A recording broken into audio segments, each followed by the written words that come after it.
మిమ్మల్ని అందరినీ ఇక్కడ చూసినప్పుడు నా స్కూల్ డేస్ గుర్తొస్తున్నాయి. మా బ్యాచ్ రౌడీ బ్యాచ్,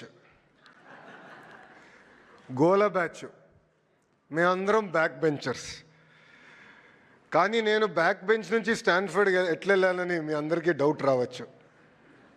దానికి కారణం నా జీవితంలో గురువులు చూపించిన దారి. నా స్కూలింగ్ అంతా నేను హైదరాబాద్లో భారతీయ విద్యాభవన్లో చేశా. చెప్పే కదా మాది గోల బ్యాచ్ అని. మంజుల మేడం గారు అని ఉండేవారు. గట్టిగా 2 పీకి మమ్మల్ని డిసిప్లిన్ చేసేవారు. దాని తర్వాత మా ప్రిన్సిపల్ రమాదేవి మేడం గారు ఉన్నారు.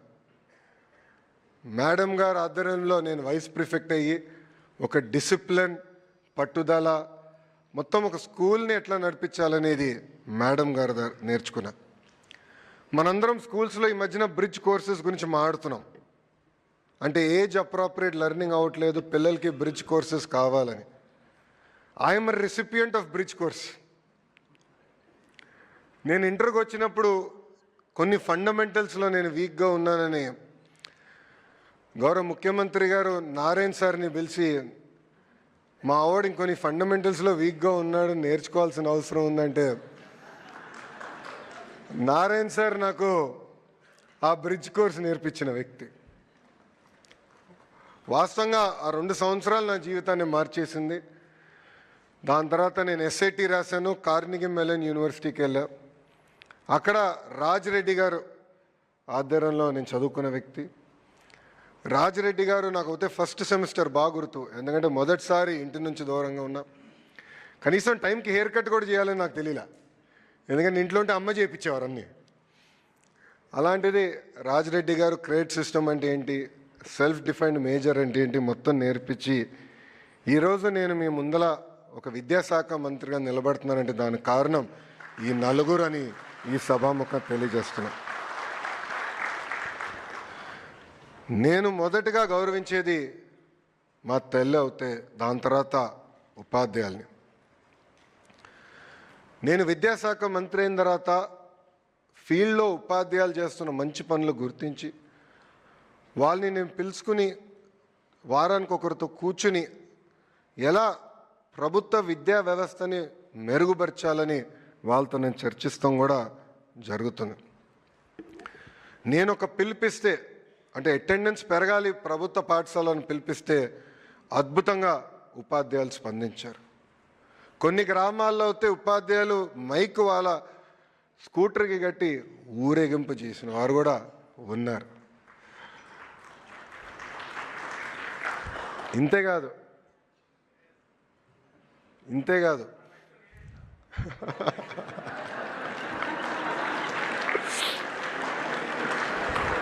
గట్టిగా చప్పట్లు కొట్టాలండి, కష్టపడ్డారు. ఒక మహిళా టీచర్ ఒక విలేకరితో మాట్లాడుతూ ఆ విలేకరి అడిగారు, పిల్లల్ని ఎందుకు ప్రభుత్వ పాఠశాలలో చేర్చాలంటే 0 ఇన్వెస్ట్మెంట్ హై రిటర్న్స్ అని చెప్పారు. ఆ విలేకరికి అర్థం అలా. ఏంటి సార్ కొంచెం ఎక్స్ప్లెయిన్ చేయండి మేడం అంటే, ప్రైవేట్ స్కూల్లో అయితే బ్యాగ్స్కి పుస్తకాలకి డబ్బులు కట్టాల్సిన అవసరం ఉంటుంది, కానీ మా ప్రభుత్వ పాఠశాల మొత్తం ప్రభుత్వమే మీ పిల్లల భవిష్యత్తు కోసం మీ ఖర్చు పెడుతుంది. అంతేకాకుండా అద్భుతమైన క్వాలిఫైడ్ టీచర్స్ మా దగ్గర ఉన్నారని కూడా మేడం గారు గర్వంగా చెప్పే పరిస్థితి. గౌరవ ముఖ్యమంత్రి గారికి నేను ఈరోజు తెలియజేస్తున్నా, సార్ మీ నాయకత్వంలో ఆంధ్ర రాష్ట్ర చరిత్రలో బహుశా మొదటిసారి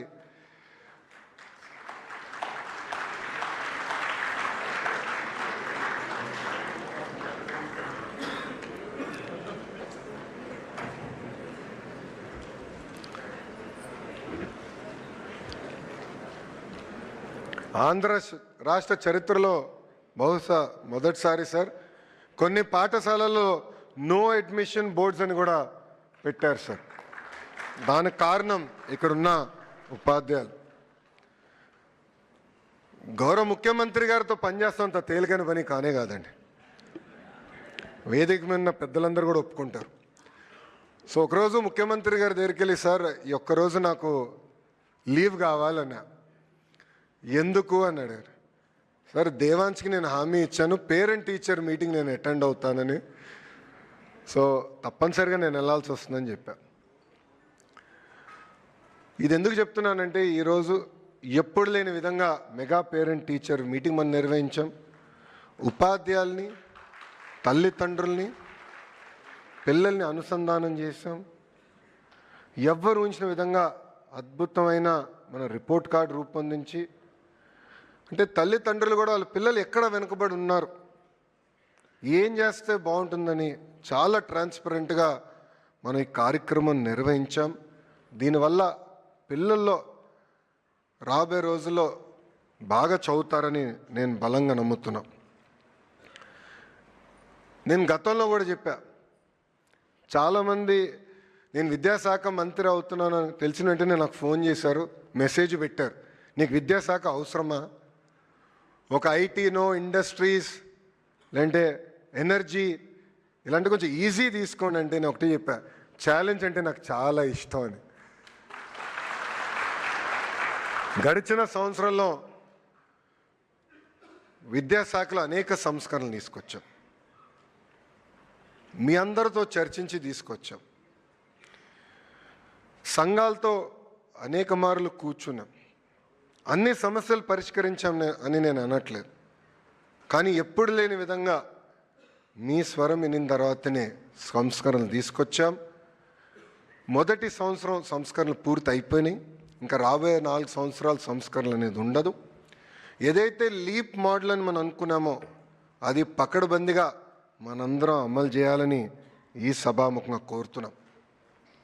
ప్రత్యేకంగా గౌరవ ముఖ్యమంత్రి గారికి కొన్ని విషయాలు తెలియజేయాలని అనుకునే ఈ వేదిక. సార్, కరికులంలో అనేక మార్పులు మేము తీసుకొచ్చాం. అంతేకాదు ప్రైమరీ స్కూల్స్లో 1 క్లాస్ 1 టీచర్ అనేది మీరు గతంలో మాకు చెప్తాం జరిగింది సార్.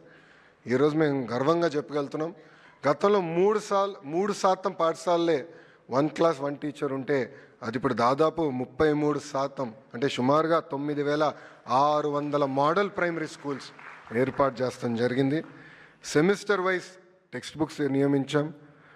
సాటర్డే నో బ్యాగ్ డేగా ప్రకటించి యోగా, స్పోర్ట్స్, ఎన్సిసి ఇట్లా పెద్ద ఎత్తున కార్యక్రమాలు కూడా చేపడతాం జరిగింది. ఇక్కడున్న ఉపాధ్యాయులందరినీ కూడా ఒక్కసారి ఆలోచించమని నేను కోరుతున్నా. ఎప్పుడు లేని విధంగా ప్రభుత్వ విద్యలో రాజకీయాలు దూరంగా పెట్టాం. వేదిక మీద ఉన్న బోర్డు చూడండి,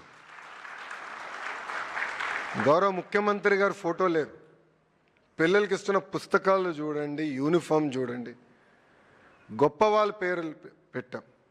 దొక్క సీతమ్మ గారి పేరు పెట్టాం, డాక్టర్ సర్వేపల్లి రాధాకృష్ణ గారి పేరు పెట్టాం. ఇది ఈ ప్రభుత్వానికి ఉన్న కమిట్మెంట్. సార్, కడప జిల్లాలో కలెక్టర్ గారి ఆధ్వర్యంలో సెంట్రలైజ్ కిచెన్, ఈ మిడ్ డే మీల్కి మోడల్ ఒకటి ప్రారంభించాం సార్. రాబోయే రోజుల్లో అద్భుతమైన న్యూట్రిషియస్ ఫుడ్ ఏదైతే మీరు అందించాలని మాకు ఆదేశాలు జారీ చేశారో ఆ దిశగా ముందరికెళ్తున్నాం సార్. సార్, ఉపాధ్యాయులందరూ కూడా ట్రాన్స్పరెంట్గా టీచర్ ట్రాన్స్ఫర్ యాక్ట్ తీసుకొచ్చాం sir. First time seniority list fix చేశాం. ఎప్పుడు లేని విధంగా ప్రమోషన్స్ కూడా ప్రభుత్వం ఏర్పాటు చేసింది సార్.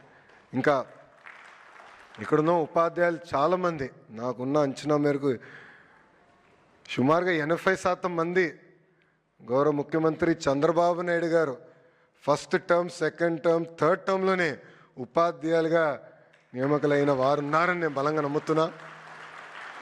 డిఎస్సి అంటే చంద్రబాబు నాయుడు గారు, చంద్రబాబు నాయుడు గారు అంటే డిఎస్సి.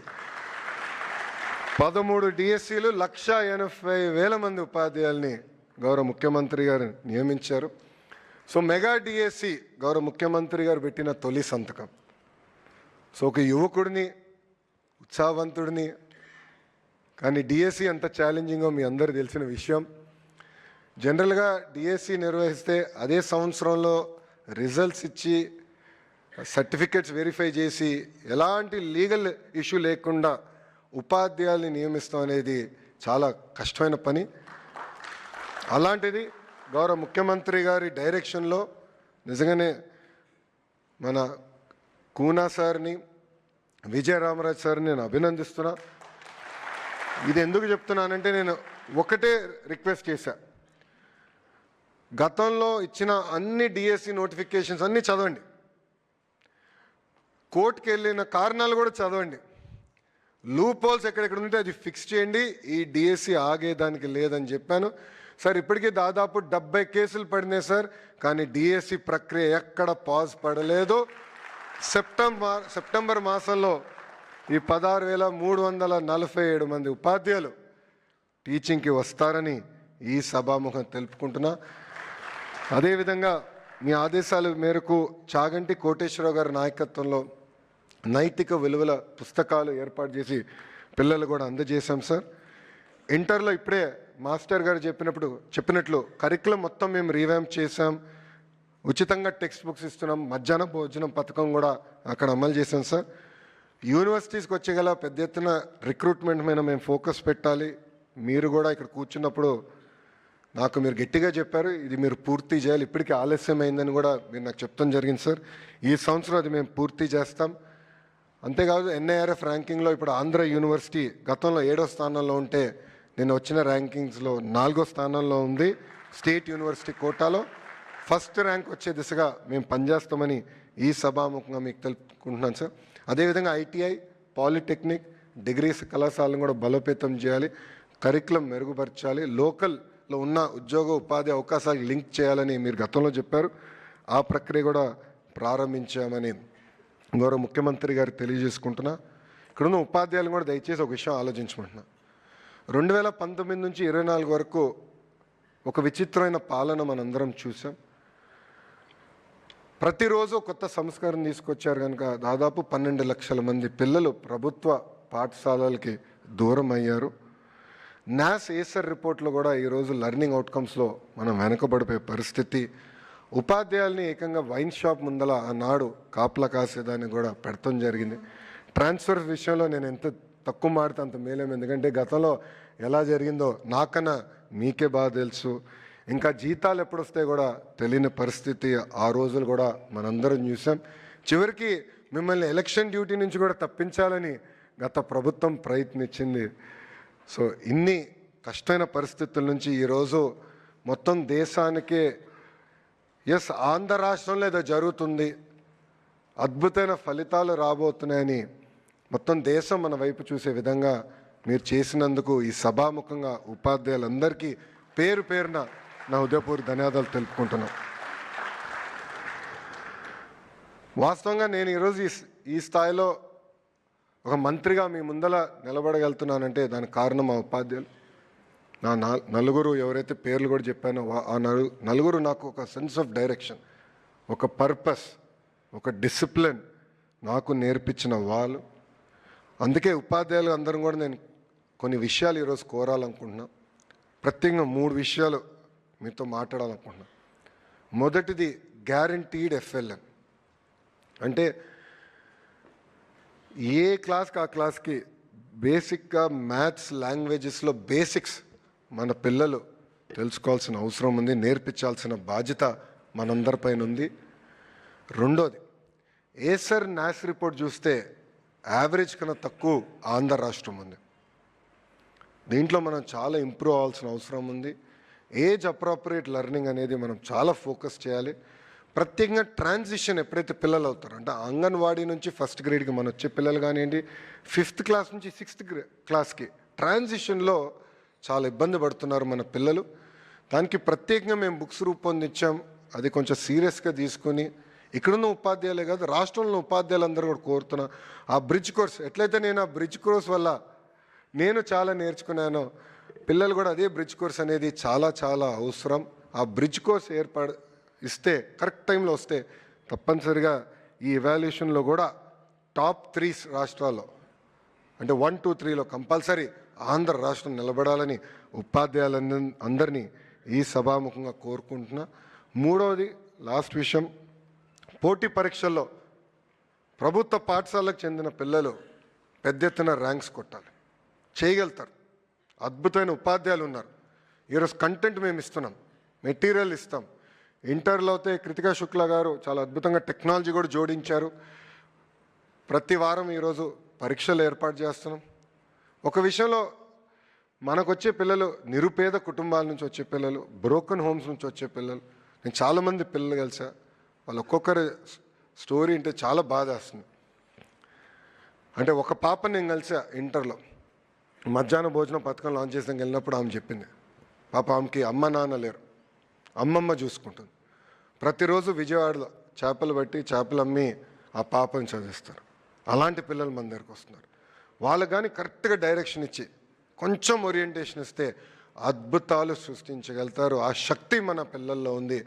కానీ అది చేసి చూపించాల్సిన బాధ్యత మనందరిదని ఈ సభాముఖంగా నేను మీ అందరు తెలుపుకుంటూ, ఇది రెండోసారి నాకు ఇంత అద్భుతమైన అవకాశం ఇచ్చిన ఉపాధ్యాయులందరికీ పేరు పేరున నా హృదయపూర్వక ధన్యవాదాలు తెలుపుకుంటూ, నేను చివరిగా కోరేది ఒకటే, భారతదేశంలో జనరల్గా మొన్నటి వరకు ఢిల్లీ రాష్ట్రంలో ఎడ్యుకేషన్లో ఒక ఏదో మ్యాజిక్ జరుగుతుంది అనేవారు.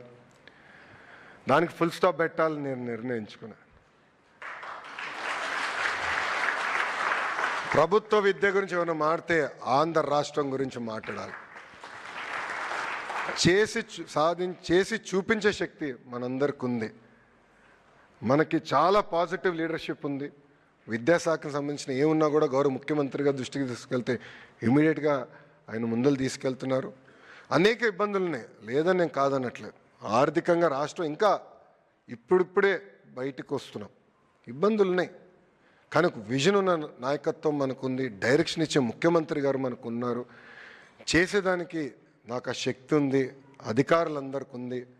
ఇది కేవలం ఒక లోకేష్ వల్లే అవుతుందో లేదంటే ఉపాధ్యాయుల వల్లే అవుతుందనే కాదు, అందరం కలిసికట్టుగా ఆంధ్ర మోడల్ ఆఫ్ ఎడ్యుకేషన్ కేవలం భారతదేశానికే కాదు ప్రపంచానికి చేసి చూపిద్దామని ఈ సభాముఖం ఉపాధ్యాయులందరినీ నేను కోరుకుంటూ, నాకు ఇంత అద్భుతమైన అవకాశం ఇచ్చిన మీ అందరికీ నా హృదయపూర్వక ధన్యవాదాలు తెలుపుకుంటూ మీ అందరి దగ్గర నుంచి సెలవు తీసుకుంటాను. అందరికీ నమస్కారం. జై హింద్, జై హింద్, జై హింద్. Thank you.